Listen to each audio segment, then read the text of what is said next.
Well, hello everyone, and welcome back to another episode of the Pokemon Blue Deluxe Nuzlocke. Just starting off this episode by showing off my two new team members here. I added Udrish the Cacnea to my team, as well as Pelkey the Sylveon, who I just evolved from an Eevee, who does not have any Fairy-type attacks yet. And what I'm doing today, instead of going straight to the gym, I'm going to go ahead and take on the water routes here, as I pick up my, I think my only catch for the water routes, not because I ran into only tentacles, but because I wasn't really thinking about it, and later on ended up running away from a wild Whalmer, I believe, just by instinct, and then I realized, wait a minute, that was my catch for this route. Oops. Oh well, we do already have a really good water type, so I don't think we need to worry about that too much. But yeah, what we're doing here is we're training up our Cacnea Udrish, because in the last episode, in the comment section, Talon mentioned using a Cacturn, because it does... Cacturn is a grass type, obviously, is a dark type, and that would free up our Eevee spot, and that way we can still go ahead and use Sylveon like most people wanted. So yeah, we're going to go ahead and train up Cacnea. I figured the best way to do that was on these water routes here. I figure we have to do them anyway. I mean, we don't have to do them. I mean, technically, you could pick one route or the other. You could go from Fuchsia City to Cinnabar, or you could go from Pallet to Cinnabar, which is a lot shorter.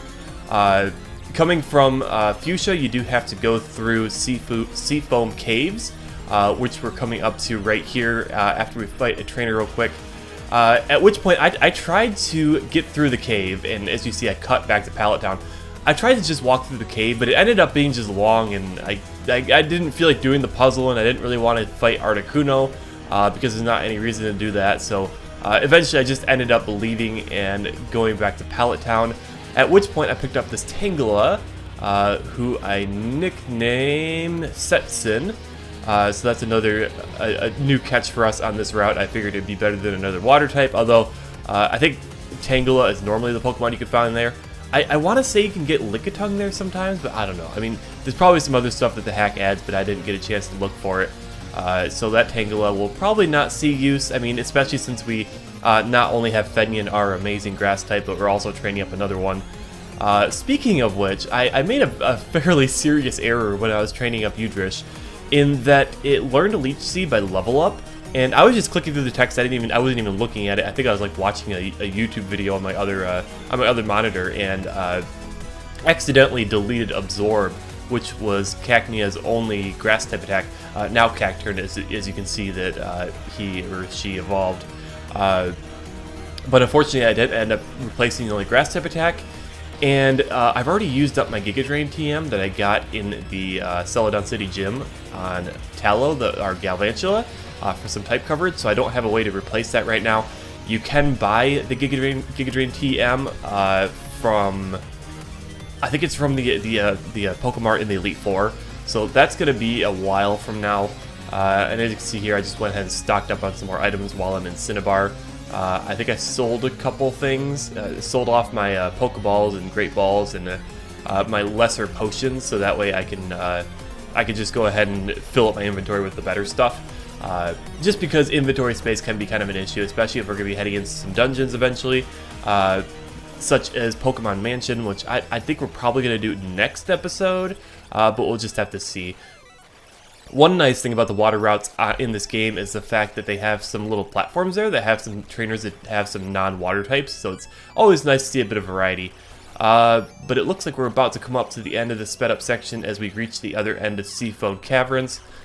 So yeah, let's go ahead and fly back. I'm going to go ahead and show off my team right now, and probably do a bit of grinding before we take on the gym. So yeah, let's go ahead and head back to Saffron. Alright, so here we are back in Saffron City after a bit of a grinding session.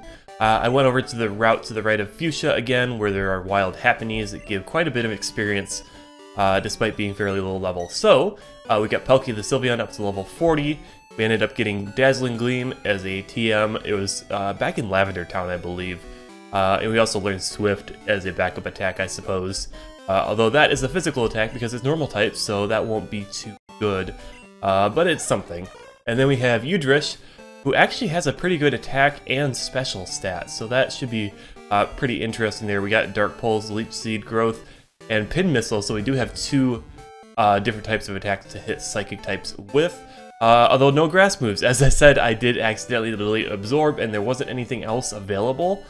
So yeah, and then the rest of the team I think is about the same. I did end up getting a Ghost type move for Korik. I picked up Ominous Wind because that was a TM, and I don't think there were any other Ghost type TMs available. You can't get Shadow Ball in this game at all, so that's kind of disappointing. And I'm gonna play the randomly picking tiles here to try and figure out how to get to Sabrina here. I don't quite remember. I did go through here and fight all the trainers already, so I did get to Sabrina once, but oh, there we go. That wasn't too difficult. So, who do we want to lead off with? That's weird that Pelkey has that sprite. Oh wait, no, that's Pelkey. That's the Sylveon. Duh.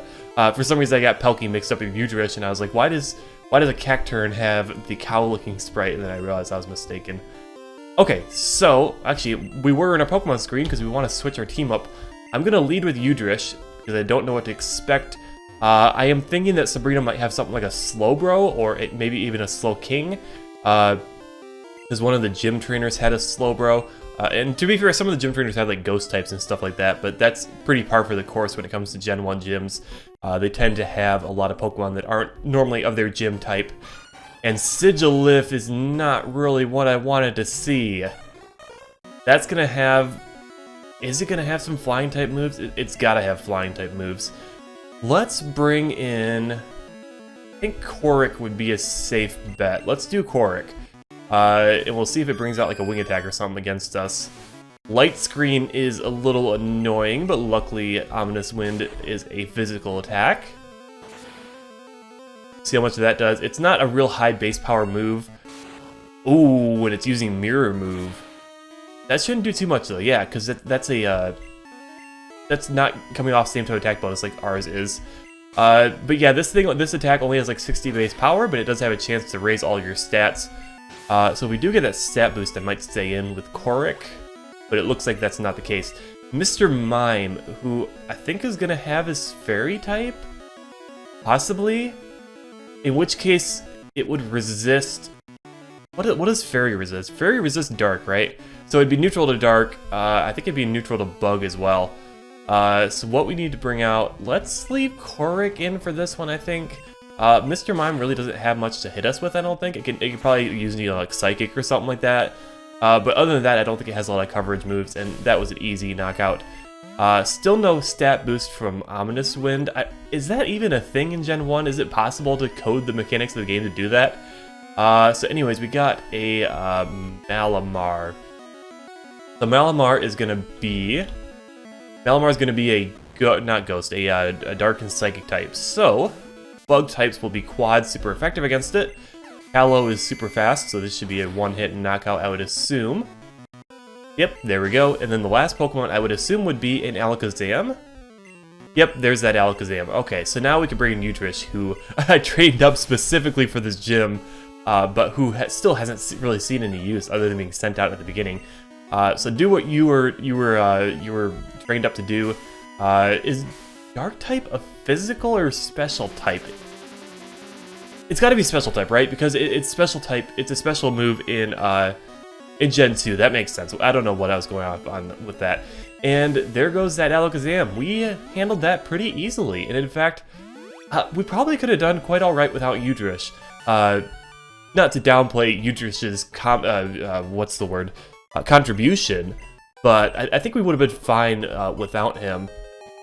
I think Korik probably could have handled the gym completely on his own, but that's okay. We did play things safe, and we made sure that we didn't lose anybody there.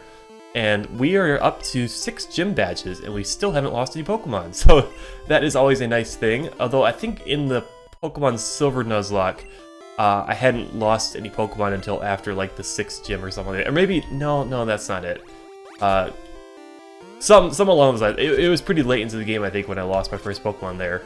And now we just gotta find our way out of here. I'm probably gonna accidentally end up getting back to Sabrina or something like that. Just here. I'm just gonna cut, unless I get to this in the next couple teleports, I'm just gonna cut until we get to our next location here. Okay, so we're only like, I want to say like 9 minutes into the episode. So I was trying to figure out what we could do with the remainder of the episode, because we don't really have much else we can do. There isn't much left in the game for us to do other than go forward and take on the Pokemon Mansion and eventually the 7th gym. So I think we're just going to finish off this episode by doing the Cinnabar, not the Cinnabar Island, the Pokemon Mansion. And our first encounter for here is going to be a Grimer, so we'll go ahead and see if we can catch that. And there we go. Probably going to be one of our last catches for the series. And we're probably not going to end up using this thing unless we meet with some unfortunate circumstances and end up losing a Pokemon. But even then, we do have a lot of backup Pokemon in our box. Alright, so Granita the Grimer will be going to our PC. And then we'll probably just, well actually we need to heal up Gandok because we did get hit with a poison gas. And after that, we're going to head through this place. I'm not going to bother speeding up because then this episode would probably be too short. Oh, and I just bought a bunch of repels, and I was planning on using those, and I kind of forgot about it. So let's go ahead and grab our max repels and use those, and we will get through the Pokemon Mansion in this video. Another shiny ball. I still have to try those out. I keep forgetting to, but I really need to try those out and see what they actually do. And we may end up skipping some trainers here and there, and I might come back for those later, or do a little bit of grinding in here if I need to. But I believe what we're going to want to do, I think this statue... Can you sleep in this bed? No, I guess you can't. If we use this statue right here, and then head over back this way. Okay, there's nothing over in that area. So the thing I want to talk about in today's episode, just to have a bit of something to talk about. Oh, that's right. Okay, I almost forgot about this. So I was originally planning on showing you guys the Safari Zone glitch. So I tried to do it, and I kind of forgot how to do it. So I ended up doing the whole glitch, and then leaving, and then I was like, oh yeah, okay, so it didn't work, so I'm just going to forget about showing that off. But then I remembered that's how it actually works, is they call you back like that. No, that's not how it works. Okay, I'm real confused now. So I tried to do the Safari Zone glitch. May as well go ahead and load up another repel here. So I tried to do the Safari Zone glitch because I wanted to show you guys the... oh, that's the gym. That's not where I wanted to go. I wanted to show you guys what it would look like in this hack if I did the Safari Zone glitch. And I thought I knew how to do it, but apparently I didn't know how to do it, and I did it wrong. So what's supposed to happen is you're supposed to enter the Safari Zone, and you are supposed to try and exit immediately, and then tell the person, no, you actually don't want to exit. Then if you save the game, reload the game, and come back in, then what's supposed to happen is it's supposed to still act like you're in the Safari Zone. At which point you go somewhere else in the world and end up using up all your steps until such point as the Safari Zone warden tells you, oh, your game's up, and obviously you're not in the Safari Zone. So it's supposed to glitch out and mess up the tiles of the area you're in, but it seems like it didn't do that, so that's kind of weird. I was kind of hoping to show off the Safari Zone glitch with the full color Gen 2 tile set and all that kind of stuff, but unfortunately that did not work out. So I think we need to press this statue again. Then there's an area up here we need to go to. It's been a little while since I've gone through this place. I don't tend to pick up the original Red and Blue that often, although I'm pretty sure I've played Fire Red and Leaf Green probably quite a bit more than I've played the originals, just because it's a little harder to go back to the originals without stuff like the running shoes, although of course this hack does introduce running shoes, so that makes things a lot easier. And of course, since we are playing emulator, we do also get a fast forward button, so that makes things even easier. And I believe we want to jump off of one of these spots, right? Try jumping off over there. I wanted to say it was over here we need to jump off. Maybe it's right here? Yeah, this looks like it might be right. No, this is where we just were. Okay, that's not right then. I think we need to head back up. This is the way we just went to, right? Nope, not that way. Load up another repel. So the thing I wanted to talk about, so I've been seeing a lot of kind of like videos on YouTube and all that kind of stuff, and posts on, you know, like the Pokemon Reddit and stuff like that about Gen 4 remakes.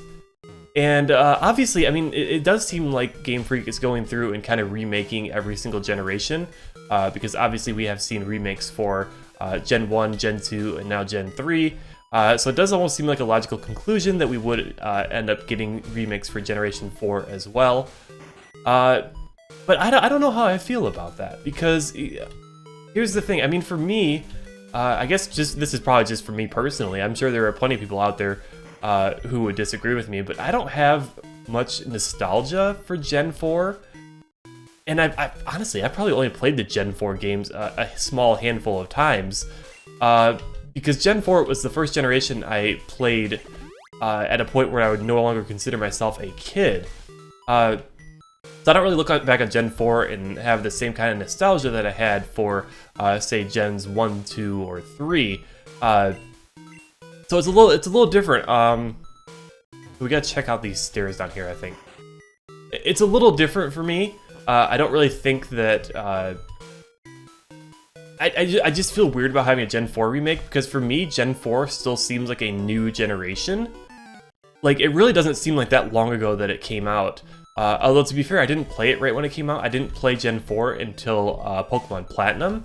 And in fact, I think I played Heart Gold and Soul Silver first. That was not the way we wanted to go, so let's go ahead and head back in here and get back to where we were. But, yeah, as I was saying, I didn't actually play... Gen 4 until much later, so there was a bit of a break in between Pokemon games where I didn't play some of the games. So yeah, I just don't have the same nostalgia for Generation 4 that I think some people might. But that may be some reason for it. But the other reason is the fact that it's still playable on our current console generation for the handhelds, because you can still play a DS game. Which is what Pokemon Diamond, Pearl, and Platinum are. You can still play those on the Nintendo 3DS. Okay, so I'm kind of a dummy, and after that fight, that one fight that I last showed on camera, I saved a state because I had to go do something real quick. I came back and recorded the rest of the way through the Pokemon Mansion and then saved. And then I realized that I had forgotten to actually hit the record button, so I was talking to myself that whole time, and none of that actually went through. So I guess we're gonna finish our conversation as we go through the gym here, maybe?